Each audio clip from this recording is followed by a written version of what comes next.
माझ्या प्रिय मुलांनो, पैसा हा एक मूल्यवान स्तोत्र आहे. वापरा आणि हुशारीने खर्च करा.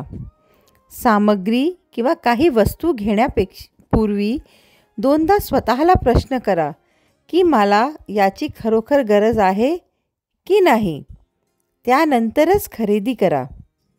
तुमचा पगार किंवा तुमची कमाई कितीही मोठी किंवा लहान असली तरी ती थोडीशी तुम्ही लोकांमध्ये वाटू शकता आणि ते असं केल्याने ती कधीही कमी होत नाही. भुक्यासाठी बिस्किटाचे पाकेट, पाण्याची बाटली, समोसा किंवा साधे जेवण तुम्हाला नेहमीच परवडणार. समाजाला मिळेल त्या मार्गाने परत देण्याचा प्रयत्न करा. धर्मादय हे केवळ मोठ्या संस्थांसाठीच नाही, तर ते केवळ शेअरिंग आणि काळजी घेण्याची एक साधी कृती आहे. आज तुमच्या घरी काही पाहुणे येतील.